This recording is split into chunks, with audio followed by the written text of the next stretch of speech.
கோவை அக்ஷித் இந்த பாட்டை செம்ம அட்டகாசமாக பாடியிருந்தார். ஆட்டுக்குட்டி முட்டை இட்டு கோழிக்குட்டி வந்ததுன்னு அப்படிங்கிற இந்த ஒரு செம்மையான பாட்டை கடந்த வாரம் கோவையிலேருந்து சரிகமாப்பாக்கு வந்து அசத்திட்டு இருக்க அக்ஷித் தான் சூப்பராக பாடியிருந்தார். இந்த பாட்டில் இருக்க அந்த குரலை மாற்றி பாடுறது, அந்த சவுண்ட் எஃபெக்ட்ஸ் எல்லாமே அட்டகாசமாக பண்ணியிருந்தார். அக்ஷித்தோட இந்த சூப்பர் பெர்ஃபார்மன்ஸ் பார்க்க செம்ம என்ஜாய்மெண்ட்டாக இருந்துச்சு. எனக்கு ரொம்பவே பிடிச்சிருந்துச்சு. ஜட்ஜஸ் எல்லாரும் செம்மையாக பிரமிச்சு போய் இந்த குட்டி அக்ஷித்தோட பர்ஃபார்மன்ஸை பார்த்து என்ஜாய் பண்ணாங்க. ஜட்ஜஸ் சரண் சார் என்ன சொல்லியிருந்தாருன்னா, அக்ஷித் வந்து இந்த பாட்டை பாடிடுவாரா, இதில் இருக்க அந்த குரலை மாற்றி பாடுறது, அந்த சவுண்ட் எஃபெக்ட்ஸ் எல்லாமே கரெக்டாக பண்ணிடுவாரா அப்படிங்கிற டவுட் எனக்கு இருந்துச்சு.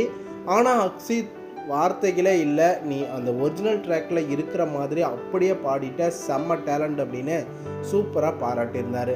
அதை தொடர்ந்து ஜட்ஜஸ் ஸ்ரீனி சாரே ஸ்டேஜுக்கு வந்து ஃபோட்டோஸை கிஃப்டாக கொடுத்துருந்தாரு. திறமையாக சூப்பராக பாடுற அக்ஷித்துக்கு சேனல் சார்பாகவும் ரசிகர்கள் சார்பாகவும் வாழ்த்துக்களை நம்ம சொல்லிக்கலாம். கோவையில் இருந்து சரிகமாப்பாவை பார்க்குற ரசிகர்களுக்கு, கோவைக்கு பெருமை சேர்த்து கொடுக்க போகிற அக்ஷித்துக்கு கண்டிப்பாக சப்போர்ட் பண்ணி என்கரேஜ் பண்ணுங்கள்.